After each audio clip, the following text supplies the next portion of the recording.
ఒక్క నిమిషంలో జీవితమేమీ మారదు. కానీ ఆ ఒక్క నిమిషం ఆలోచించి తీసుకున్న నిర్ణయం మాత్రం జీవితాన్నే మార్చేస్తుంది. కాదంటారా? ప్రేమగా పలకరిస్తే పరాయి వాళ్ళు కూడా మనవాళ్ళవుతారు. అదే కఠినంగా మాట్లాడితే మనవాళ్ళు కూడా దూరం అవుతారు. అందుకే అందరినీ ప్రేమగా పలకరిద్దాం. పోయేదేముంది? మాటే కదా. ఒక కప్ప తామర పువ్వు చుట్టే ఉంటుంది. కానీ ఎక్కడి నుంచో వచ్చిన తేనెటీగ మాత్రమే తామర పువ్వు యొక్క మకరందాన్ని ఆస్వాదిస్తుంది. మనం ఎక్కడున్నామన్నది ముఖ్యం కాదు, మనం ఏం చేస్తున్నామన్నదే ముఖ్యం. కష్టాల్ని ఎదిరించే దమ్ము, అలాగే బాధలను భరించే ఓర్పు ఎప్పుడైతే నీలో ఉంటాయో అప్పుడే జీవితంలో నువ్వు గెలవబోతున్నావని అర్థం. తప్పులు చేసేవాడు అమాయకుడు. ఒక తప్పును మళ్ళీ మళ్ళీ చేసేవాడు మూర్ఖుడు. తప్పులే చేయనివాడు చేతకానివాడు.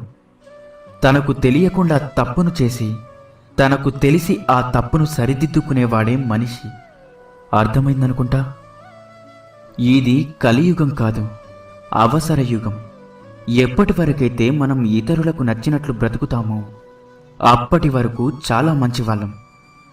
కానీ ఒక్కసారి మన మనసుకు నచ్చినట్లు మనం బ్రతకడం మొదలు పెడతామో నిమిషాల్లో చెడ్డవారమైపోతాం. చినుకంత అనుమానం కూడా ఏ బంధానికైనా ప్రమాదమే. సముద్రమంత ప్రేమ ఉన్నప్పటికీ ద్వేషానికి అలాగే దూరానికి అదే మూల కారణం. అనుమానించకండి, అర్థం చేసుకోవడానికి ప్రయత్నించండి. ఏ రాత రాసినా కాగితము తనలో తానే దాచుకుంటుంది. కానీ కొన్ని రాతలు మాత్రమే కాగితాన్ని మనం దాచుకునేలా చేస్తాయి. కొన్ని పరిచయాలు కూడా అంతే. తామరాకు మీద నీటి బొట్టులా జారిపోతూ ఉంటాయి. కొన్ని మాత్రం మనసు పొరల మధ్య నిలిచిపోతూ ఉంటాయి. అవే పరిమళించే పరిచయాలు.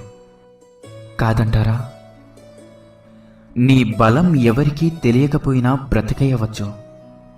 నీ బలహీనత మాత్రం ఎవరికీ తెలియనివ్వకు, బ్రతకనివ్వరు. బలహీనులు మాత్రమే ప్రతీకారం కోరతారు. బలవంతులు మాత్రమే సహిస్తూ మౌనంగా ఉంటారు. ఇక బుద్ధిమంతులు మాత్రమే జరిగినవి మరిచిపోయి ప్రశాంతంగా జీవిస్తారు. నువ్వు ఎన్నిసార్లు మోసపోయినా అవమానంతో కుమిలిపోకు. ఎందుకంటే నమ్మి మోసపోయావు తప్ప ఎవ్వరిని నమ్మించి మోసం చేసిందే లేదని గర్వపడు. చూసేవాళ్ళు చుట్టూ లేకున్నా సరే పుష్పం వికసించక మానదు. అలాగే నీ పని నువ్వు నిశ్శబ్దంగా చేసుకుంటూ వెళ్తూ ఉండు. నిన్ను ఇష్టపడేవాళ్ళు దారి వెతుక్కుంటూ వారే వస్తారు. అందరికీ అందుబాటులో ఉండకు, అలుసైపోతావు. ఎవరితో ఎంతవరకు ఉండాలో అంతవరకే ఉండు. అర్హత లేని వాళ్లకు అతిగా చనువు ఇవ్వడం ఆత్మాభిమానానికి హానికరం. చెయ్యకుండానే చేశాను అనేవాడు ఆధముడు. కొద్దిగా చేసి కొండంత చేశాను అని చెప్పుకునేవాడు గర్వపోతూ. ఎంతో చేసి కూడా కొంచెమే చేశాను అని చెప్పేవాడు సజ్జనుడు. ఎన్ని గ్రామసింహాలు ఒక్కటై ఎన్నిసార్లు మురిగినా ఒక్క సింహగర్జనకు కూడా సమానం కాదు. అలాగే ఎంతమంది గట్టిగా అరిచి ప్రచారం చేసినా ఒక నింద ఎప్పుడూ నిజం కాదు. మనిషిలో అహం తగ్గిన రోజు ఆప్యాయతంటే ఏంటో అర్థమవుతుంది. గర్వం పోయిన రోజు ఎదుటి వారిని ఎలా గౌరవించాలో తెలుస్తుంది. నేనే నాకేంటి అనుకుంటే చివరికి ఒక్కడిగానే మిగిలిపోవాల్సి వస్తుంది. గౌరవ మర్యాదలు ఇచ్చిపుచ్చుకుంటూ ఆనందంగా ఇతరులతో కలిసి జీవించడమే మంచి జీవితం అనబడుతుంది. సమర్థుడికి ఎదురు లేదు, అసమర్థుడికి ఎదుగులేదు. కాబట్టి మీరు సమర్థుడిగా ఉంటారో అసమర్థుడిగా ఉంటారో నిర్ణయం మీదే. డబ్బు ఎంత ఉన్నా సంపాదించలేని విలువలు కొన్ని ఉంటాయి. అవి మంచితనం, పరోపకారం, సహృదయత, మానవత్వం లాంటివి. వీటిని మనం అలవర్చుకుంటే ధన్యులమవుతాం. మనిషిలో ఆశ కూడా మంచితనాన్ని పతనం చేస్తుంది. విఘాతాన్ని కలిగిస్తుంది. కోరికలు తీరినా తీరకపోయినా ఆనందంగా ఉండాలి. మంచి మార్గాలలో నడవాలి. మంచినే ఆచరించాలి. చేతితో మంచి పనులు చేయాలి. నోటితో మంచి మాటలు మాట్లాడాలి. వీటి వలన ఆనందం కలుగుతుంది. మంచి పలకడం, మంచి వినడం, అలాగే మంచి చూడడం, మంచి చేయడం, ఇవి మన జీవితంలో తోడుగా నిలుపుకుంటే చాలు. మంచితనం అదే మనకు ఆభరణంగా నిలుస్తుంది. దుఃఖం నిండిన అనుభవం నుంచి వీలైనంత తొందరగా బయటపడాలని తప్పిస్తాం. అలాగే ఆనందం నిండిన అనుభవం ఎప్పటికీ మనతోనే ఉండిపోవాలని ఆరాటపడతాం. బాధలోనైనా సుఖంలోనైనా ఆరాటమన్నది మామూలే. అడిగేవాడు తీరని సందేహాన్ని, తెలియని సమాధానాన్ని అడిగి తెలుసుకోగలడు. అడగనివాడు సమస్యకు భయపడుతూ తెలియని విషయాన్ని ఎప్పటికీ తెలుసుకోలేడు. కష్టాలు నీ శత్రువులు కాదు, నీ బలాల్ని, బలహీనతల్ని నీకు తెలిపే నిజమైన నేస్తాలు. మాట వినపడనివాడు చెవిటివాడు కాదు, మంచి మాట వినిపించుకోనివాడు నిజమైన చెవిటివాడు. అర్థమైందనుకుంటా. పచ్చనోట్లు మనల్ని కాల్చడానికి గంధపు చెక్కలని ఇస్తాయేమో గాని మన కోసం కనీసం 2 కన్నీటి బొట్లైనా రాల్చవు. కాబట్టి డబ్బు ఒక్కదానికే ప్రాధాన్యతనిచ్చి నీ జీవితాన్ని అధఃపాతాళానికి తొక్కేయకు. మనమెప్పుడు లోపలికి చూసుకోము, బయటికే చూస్తాం. ప్రతి ఒక్కరూ ప్రపంచాన్ని మార్చడానికే సిద్ధపడతారు. మార్చాల్సింది ప్రపంచాన్ని కాదు, ముందు మనల్ని మనం మార్చుకోవాలి. మనసు ఒక హద్దులేని గుర్రం, బుద్ధే దానిని అదుపు చేసే కళ్యం. దగ్గరైతేనే మనసు కలిసేది, దూరమైతేనే విలువ తెలిసేది. చెడు పనులు చేసి పాపాన్ని మూటకట్టుకోకు. మంచి పనుల కోసం ఖర్చు చేసైనా పుణ్యాన్ని పెంచుకో. ఆ పుణ్యమే నీ రాతను మార్చునని తెలుసుకో. నీవు దాచుకున్నది చేజారిపోతుంది. ఇతరులకు ఇచ్చి సహకరించింది నీ ఖాతాలో జమ అవుతుంది. అర్థమైందనుకుంటా. సంతోషమంటే ఏమిటో తెలియడానికి దుఃఖం ఉండాలి. దుఃఖం లేకపోతే సంతోషంలో ఉన్న గాఢత మన అనుభవంలోకి రాదు.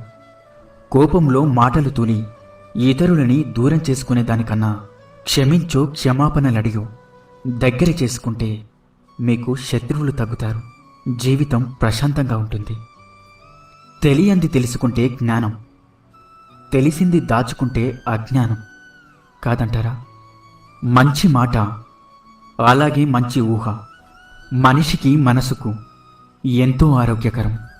మేలు చేసిన వారికి కీడు చేసేవాడు, కూడు పెట్టిన వారిని క్రూలతోసేవాడు, విద్య నేర్పిన వారిని వెక్కిరించేవాడు, ఉపకారం చేసేవారికి అపకారం తలపెట్టేవాడు పరమ మూర్ఖుడు. ఆవేశం అధికమైతే ఆలోచన తగ్గుతుంది, ఆలోచన తగ్గితే అంధకారమే మిగులుతుంది. కాబట్టి పెద్దలు తన కోపమే తన శత్రువన్నారు. గుర్తుంచుకోండి. అలవాట్లు మనం ఉపయోగించే చేతికర్ర వలె ఉండాలి, అంతేకాని మనం ఆధారపడే ఊతకర్రల్లాగా ఉండకూడదు. జీవితం అనేది ఒక నది లాంటిది.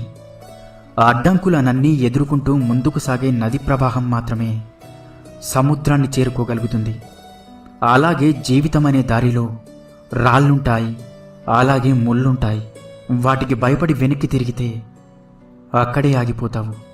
ధైర్యంతో ముందుకు సాగితే సకలం మన సొంతమవుతుంది. భగవంతుణ్ణి ఒక్కటి కోరుకో, కోపం వచ్చినప్పుడు నీ కళ్ళ నుండి నీళ్లు రానివ్వమని, అంతేకాని నీ నోటి నుండి మాట రానివ్వద్దని. కన్నీటితో మన కోపం పోతుంది, కానీ మాట జారితేనే ఎదుటివారి బాధకి మనం కారణమవుతాం. ఎవరినీ నొప్పించకండి, ప్రశాంతంగా జీవించండి, అలాగే ప్రశాంతంగా జీవించనివ్వండి. మనది ఎంత గొప్ప మతమైనా అందరూ చూసేది మానవత్వాన్ని. ధనముంటే ధనవంతుడంటారు, అదే దానం చేస్తే భగవంతుడంటారు. ఇది తెలియక చాలామంది ధనవంతులుగానే మిగిలిపోయారు. కాదంటారా? వినేటప్పుడు వినయంతో వినాలి, మాట్లాడేటప్పుడు మర్యాదతో మాట్లాడాలి, అలాగే అడిగేటప్పుడు ఆప్యాయతతో అడగాలి, సమాధానం చెప్పేటప్పుడు సంస్కారంతో చెప్పాలి. కోపం హద్దులు దాటుతున్నప్పుడు మాటలతో సమాధానాన్ని ఎప్పుడూ చెప్పకండి. మీ మౌనానికి మించిన బలమైన సమాధానం మరొకటి లేదు. గుర్తుంచుకోండి, దేనికైతే నువ్వు భయపడి వెనకడుగు వేస్తావో అదే నిన్ను మళ్ళీ మళ్ళీ వెంటాడుతుంది. ఒక్కసారి ఎదురెళ్ళి చూడు, ఆ భయమే నీకు